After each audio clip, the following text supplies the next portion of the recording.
So the next thing is a little bit more on the techie side. So I'm a big techie type person. I've always liked tech type stuff. So that's one of the reasons I wanted to do this topic. But the next topic is going to be about CenturyLink. So for those of you who are not too familiar with CenturyLink, I guess I'll just let JD chat a little bit about what he knows about CenturyLink, even though both JD and I are transplants from South Louisiana. We don't know too much about this area. We're learning. I've been here a good bit longer than him. He's new to this location. But. Yeah, so just, I mean, the little bit that I know about it, which I think is very interesting, that they are known as pretty much the biggest employer in Louisiana. Right. Which is pretty cool to say that. Yeah, I mean, it's neat to say that Monroe, Louisiana, and Monroe, West Monroe has the largest publicly traded company in our backyard. Is right here. So I think that right there is pretty cool. To say that such a large company is just held over here. So that in itself is a neat deal. So so CenturyLink. Well, he kind of said it, but yeah. So if you know or don't know, so CenturyLink is an IT network hosting, basically a competitor to Comcast. It does data and phone and stuff like that.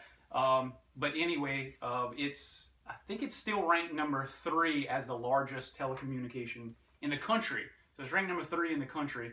And they just did an acquisition of what's called level 3 communication. So it made the business that much bigger. But I mean, to think about the size of CenturyLink has about 2,700 employees in Louisiana, and like you said, bringing in close to what, $200 million in annual payroll. So that's a big thing. But anyway, that's just about CenturyLink in general. But the thing that we're going to talk about is, if you saw or noticed or not, CenturyLink is running all the technology for the Super Bowl. Yep.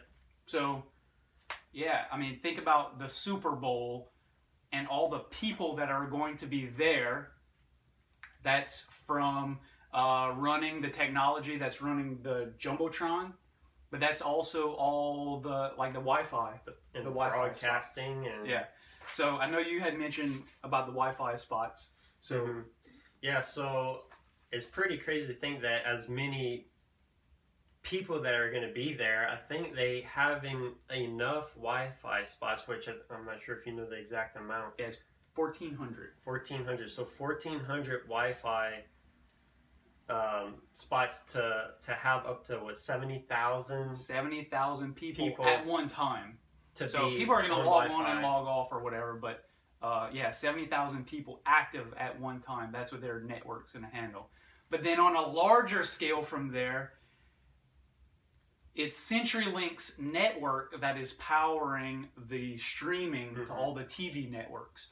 So not only is it operating all the networking and everything inside of the stadium, but it's running everything that's going out to the millions and millions of people who are watching the Super Bowl. So to have, again, it's kind of proud to say that we all live in a town, or, the people who live in Monroe, West Monroe, the whole area, that we have a company who is that big into technology to be able to run such a huge undertaking. That's a big operation, and I guess if they do it successfully, it's really going to show their skills, right?